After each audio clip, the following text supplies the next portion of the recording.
Hello সবাইকে, তো নতুন একটা ভিডিওতে তোমাদের অনেক অনেক ওয়েলকাম জানাই। আশা করি তোমরা ভালো আছো, আমিও কিন্তু অনেক অনেক ভালো আছি। তো রেডি শেডি হয়ে গেছি। আজ সানডে মানেই তো একটু বেরোতে হবে। বাট আজকে বেরোনোর কারণটা কিন্তু ছিল একটু অন্য। কারণ হচ্ছে আজ দিদি চাকরি জীবনে 4 বছর কমপ্লিট হলো। তো সেই উপলক্ষে দিদি বললো চল একটু খেয়ে আসি, তো তাই চলে এলাম। আর অবসরে এসেছিলাম খেতে, আর অবসরে আসলে আমার এই বাইরের দৃশ্যটা এত ভালো লাগে কি বলবো। তো সেখান থেকে এই যে কিছু জিনিস অর্ডার করে দিলাম খাওয়ার জন্য।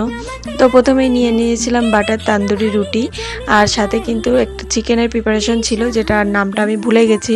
কিন্তু খেতে এত সুন্দর ছিল কি বলবো। আমি পরে নেক্সট দিন যেদিন যাব সেই দিনও ট্রাই করব।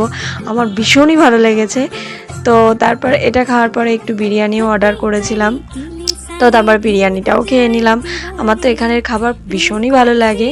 তো তারপর বিরিয়ানিটাও দেখো নিয়ে নিয়েছি। তো বিরিয়ানি খাওয়ার পরে দিদি বলছিল আরও কিছু খাওয়ার কথা, কিন্তু পেটে সত্যি বলতে আর জায়গা ছিল না। তো তার জন্য ব্যাস এটুকু খেয়েই বেরিয়ে পড়লাম। আমাদের কিন্তু খাওয়া কমপ্লিট হয়ে গেছে, আর তারপর খাওয়া শেষে কিন্তু বেরিয়ে গেছি। আর চলে এসেছি এবার কিন্তু মিষ্টির দোকানে, কারণ দিদি হচ্ছে কিছু মিষ্টি নেবে বাড়ির জন্য। তো চলে এসেছি মিষ্টির দোকানে। আমি বেসিক্যালি মিষ্টি সেইভাবে খাই না, বাট আজকে কি জানি একটু ভাল লাগছিলো খেতে। তো তাই ভাবলাম একটু মিষ্টি ট্রাই করে দেখা যাক। তো সেখান থেকে নিয়ে নিয়েছিলাম প্রথমে এই মিষ্টিটা, তো যেটা মোটামুটি ভালোই খেতে ছিল, ভালোই লেগেছিল। দেন তারপর ট্রাই করলাম এই যে চকলেট মিষ্টিটা, এটাও কিন্তু আমার বেশ ভালোই লেগেছিলো। আর তারপর বাড়ির জন্য কিছু মিষ্টিও নিয়ে নিলাম। যেহেতু এত কিছু খেয়েছি, পেটটা ভীষণই ভালো হয়েছিল, তাই লাস্টে স্প্রাইট দিয়ে শেষ করলাম। তো ভিডিওটা কেমন লাগলো অবশ্যই জানিও।